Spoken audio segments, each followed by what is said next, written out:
In the quiet hum of 1955's industrial heart, as America shifted through its post-war optimism into the complexities of a new age, machines at the Philadelphia Mint were doing what they always had, stamping history into copper. The Lincoln Wheat Penny, in its familiar form, was nothing new to the public. Introduced in 1909 to commemorate the centennial of Abraham Lincoln's birth, it had by 1955 become a background fixture of American life. From lunch counters to corner stores, from the calloused palms of laborers to schoolchildren's pockets, these small copper discs carried the weight of national identity in unassuming form. Production at the mint that year was routine, until a small and almost imperceptible oversight occurred. In a sea of more than 330 million pennies struck in Philadelphia, something slipped through. A flaw so dramatic it should have stopped the presses, yet subtle enough to sneak into the flow of distribution unnoticed. A working die, misaligned during the hubbing process, was not properly destroyed or corrected. Instead, it made its way to the coining press. For a brief but pivotal window, this die struck a batch of pennies that looked different. Not at a glance, perhaps, but on closer inspection, hauntingly off. Lettering that seemed to dance, dates that looked echoed, words that shimmered with a ghostly double. At first, no one said a word. The coins slipped into circulation like the rest. They rattled into bank rolls, clinked into tills, vanished into commerce. And then, not long after, the first whispers began among collectors, starting not in auction houses or museum vaults, but in a cigar shop on Long Island. An amateur coin enthusiast, a man named George O'Hanlon, was sorting through a handful of change when one penny made him pause. At first, he thought it was just smudged. But something about the coin felt alive.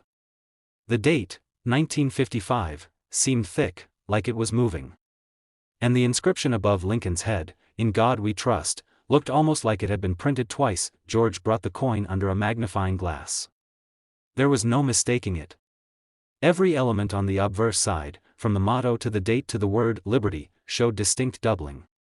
But it wasn't mechanical doubling, those signs of wear or damage collectors knew well. This was something else. Crisp, deliberate, but wrong. A double die error. A significant one. He showed it to friends. Some dismissed it. Others leaned in, eyebrows raised. George knew he had something, but he didn't know how rare it might be. In the weeks that followed, he began spreading the word to local dealers and mailing coin forums, printed newsletters that circulated among the tightly knit numismatic community. The responses varied from curiosity to disbelief, until finally, confirmation came. Multiple collectors across the northeastern United States had discovered similar coins. The 1955 double-die Lincoln penny was real, and it wasn't just a freak accident, it was one of the most dramatic errors the mint had ever let escape. As the story spread, the public caught wind. Unlike many error coins that stay hidden in the realm of elite collectors, this one had already entered common circulation. People rushed to check their change. Kids dumped out their piggy banks. Banks in Boston and Philadelphia were flooded with requests for penny rolls. And for a time, there was chaos. The allure of finding a coin with doubling so prominent that it could be spotted with the naked eye gripped the country's imagination. Articles appeared in local newspapers. Coin dealers, for the first time in years, had lines. The mint, faced with growing attention, confirmed the error. But there was little they could do. The coins had already dispersed. By the time the faulty die was removed, between 20,000 to 24,000 coins had reportedly been struck, and only a fraction of those were believed to have entered circulation. The rest were possibly melted, lost, or locked in drawers, forgotten by owners who never noticed. Value followed quickly. At first, these coins were selling for a few dollars. Then, as rarity and demand surged, prices shot into the double digits. By the late 1960s, pristine examples were fetching over $200, an astronomical figure for a penny still younger than a bottle of wine. Collectors began hoarding them. Condition became king.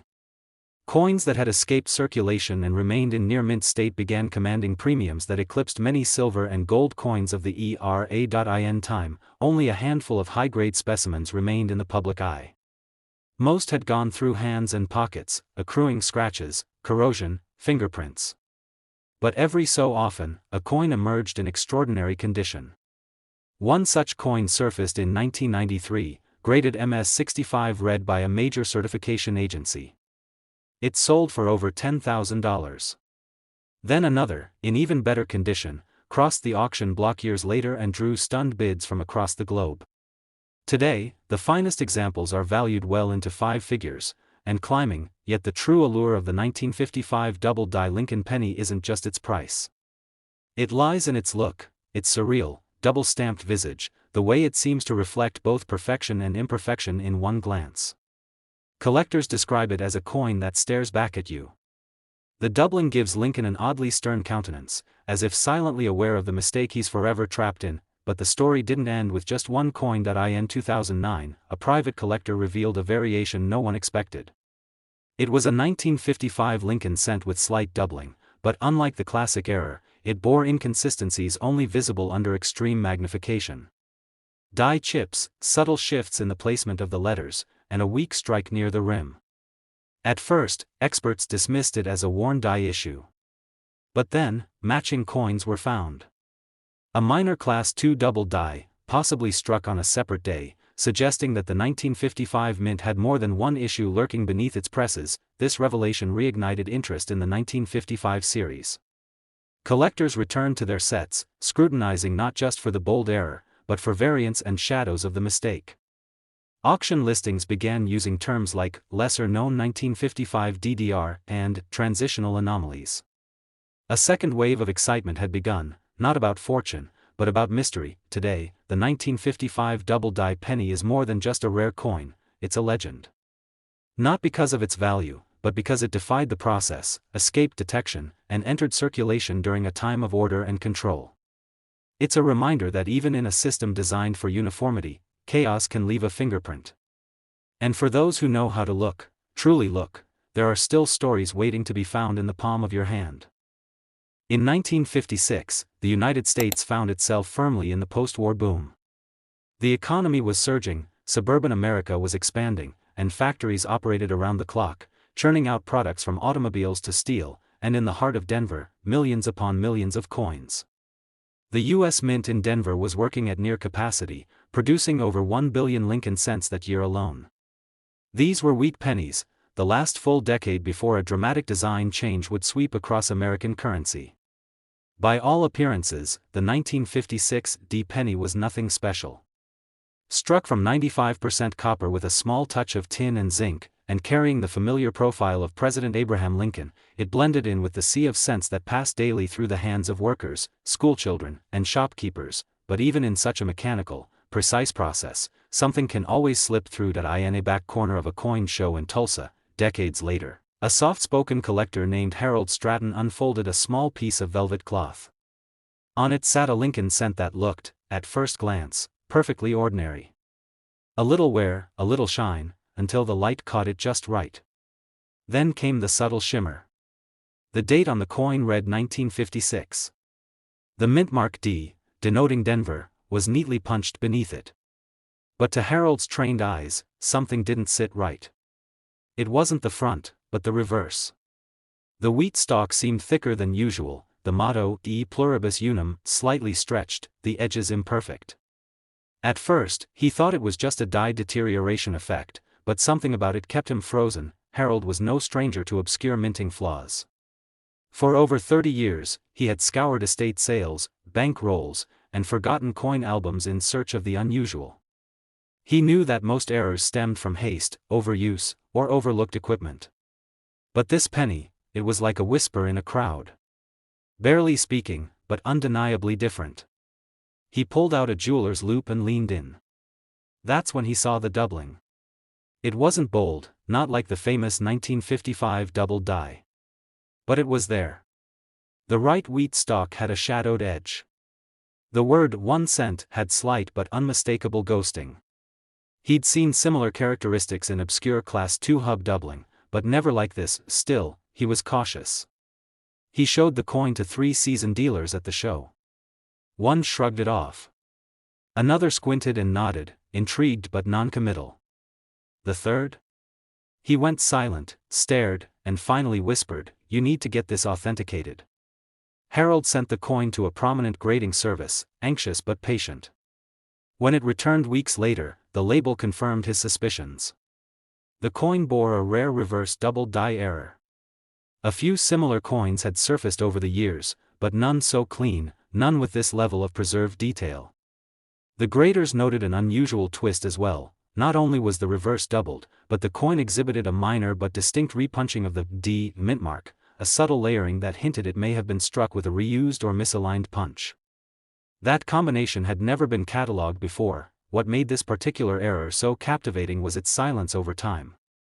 Unlike the loud buzz that followed the discovery of the 1955 double die, the 1956 D error was more of a secret, shared in hushed tones at small shows and among error coin enthusiasts. For decades, it had gone largely unnoticed, its features too understated to catch the eye of casual collectors.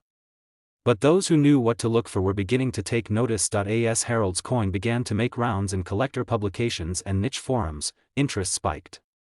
Others began to search for it, some claiming similar finds, others chasing shadows. A few additional specimens emerged, most of them worn, poorly struck, or bearing only faint hints of doubling. None matched Harold's in clarity or condition. The market began to whisper of a new rarity. Prices on verified examples crept upward. First a few $100s, then $1,000, then more. The coin's allure was not just in the doubling. It was the mystery surrounding its origin. The mint had no documented mention of this error in its production logs. Some speculated that a small batch of reverse dies had been mistakenly reused after a previous hubbing, causing a slight shift. Others believed the doubling was the result of a rare but brief misalignment during die creation, a mishap so brief and undetected that only a few thousand coins could have been affected. Then, in 2021, an unexpected twist sent collectors into a frenzy. A previously unknown hoard of 1956 D pennies surfaced at an estate sale in Cheyenne, Wyoming. Inside an old wooden drawer labeled, "For the Grandkids," a man found 2 canvas bags filled with uncirculated cents, all dated 1956 D. Most were clean, common coins, but 3, buried deep in the stack, bore signs of the same doubled reverse. The collector who purchased the hoard posted detailed photographs online, and the community responded with a mix of excitement and skepticism. The coins were sent for grading. All 3 returned with the same designation, 1956 D Lincoln Wheat Cent, reverse double die, mint mark repunched, $58 to MS62. The find confirmed what had only been suspected. Harold's coin was not an isolated case. But the number remained minuscule. Out of billions struck that year, fewer than a dozen known specimens carried both errors clearly. Their value surged accordingly. At a major numismatic auction the following year, one of the Cheyenne hoard pennies sold for over $8,000. The winning bidder was anonymous. Some believed it was a museum. Others suspected a private collector building a high-end Lincoln cent registry set. Either way, the price confirmed the market's belief: this coin was no ordinary anomaly. It had crossed the line into legend. What set the 1956 D error apart from its more famous cousins was its quiet complexity. The 1955 double die was bold, unmistakable. This coin demanded scrutiny. It rewarded patience. It was the kind of error only a seasoned eye could appreciate, and perhaps that was its charm. It separated the curious from the committed. The story of the 1956 D Lincoln Wheat Penny isn't just about value or rarity, it's about rediscovery. It's about a piece of copper passed unknowingly from hand to hand for decades, carrying within it a secret born from a fleeting mistake in a Denver mint press room. A secret that waited patiently for someone to notice. For someone like Harold, and somewhere, perhaps even today, more of them lie buried in dusty jars or forgotten rolls, overlooked by those who never thought twice about a penny. Until the day they turn it in their fingers, hold it up to the light, and realize that what they have isn't just 1 cent, it's a fragment of mystery, a whisper from the past, and a doorway into a world where even the smallest imperfection can become a treasure. In 1957, America was standing at the crossroads of tradition and transformation. The post-war optimism was still glowing, the Cold War tension simmered in the background, and every household in the country carried with it the rhythm of steady economic growth. Amid this national pulse, the U.S. Mint continued its role as the silent backbone of commerce, ensuring pennies, nickels, dimes, and quarters flowed smoothly through the hands of millions. One of those was the 1957 Lincoln Wheat Penny, a coin so ubiquitous, so ordinary in appearance, that few gave it more than a passing glance. Minted in both Philadelphia and Denver, over 1 billion of these coins were struck, making it one of the most common cents of its era. But nestled among the masses, something curious slipped past the machinery, unnoticed for years. This wasn't a double die that shouted its anomaly. It didn't boast a dramatic off-center strike or a wild clip. No, this was quieter, subtler. And it would take decades, and a particularly observant collector, for the truth to surface. In a small town in Michigan, tucked behind a glass case filled with buffalo nickels and worn mercury dimes, sat a nondescript cardboard coin folder. Dust had settled along its spine. It belonged to George Halley, a retired machinist turned full-time coin hunter. George wasn't wealthy. He didn't chase gold eagles or rare territorial coins. His passion was Lincoln cents, especially wheat pennies. For him, it was about the thrill of patience, the quiet discovery that came from long hours under magnification. One late autumn evening, George found himself revisiting the 1950s section of his folder. Most of the coins had been there for years. But the 1957 slot had 2 examples, a typical Philadelphia mint issue and a Denver minted one he'd pulled from circulation a decade prior. He decided to look again, this time under a newer loupe. That's when he saw it. At first, he thought it was fatigue. But the more he looked, the more convinced he became. The Liberty inscription on the obverse wasn't quite right.